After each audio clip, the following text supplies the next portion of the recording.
Qarshi shahri yana bir yirik sport musobaqasiga mezbonlik qildi. Geolog sport majmuasida o'smirlar, yoshlar va kattalar o'rtasida o'zbek jang san'ati bo'yicha O'zbekiston chempionati bo'lib o'tdi. Unda Qoraqalpog'iston Respublikasi, Toshkent shahri va mamlakatimizning barcha viloyatlaridan kelgan sportchilar g'oliblik uchun o'zaro bellashdi.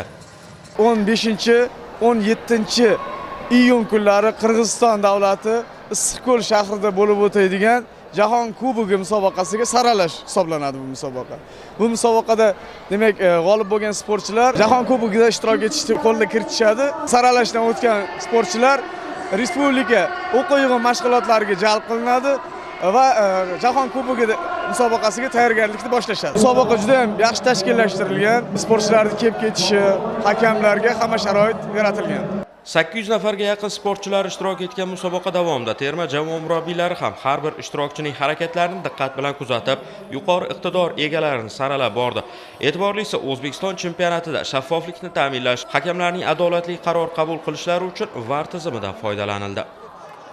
45 kilogramm vazn toifasida 12-13 yoshlar toifasida qatnashyapman va bu hozirgacha 2 marotaba gilamga chiqib g'alaba qozondim va keyingi jangga tayyorgarlik ko'rmoqdaman. Ishonamanki, bu jangda ham g'alaba qozonib, faxrli birinchi o'rinni qo'lga kiritaman. Respublika darajasidagi musobaqani o'tkazish uchun viloyatda yuqori darajada tayyorgarlik ko'rildi. Tajribali, mahoratli sportchilar esa musobaqa davomida o'z iste'dodini, mahoratini namoyon etdi. Mamlakat birinchiligida mezbon sportchilar munosib ishtirok etganini ham alohida e'tirof etish o'rinli.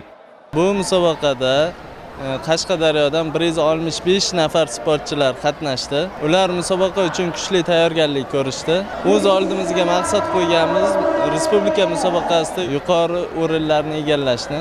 3 kun davomida bo'lib o'tgan O'zbekiston chempionati bugun yoshlarning mazkur sport turiga bo'lgan qiziqishi tobora ortib borayotganini ko'rsatdi va qatnashchilar orasidan yangi nomlarni kashf etdi.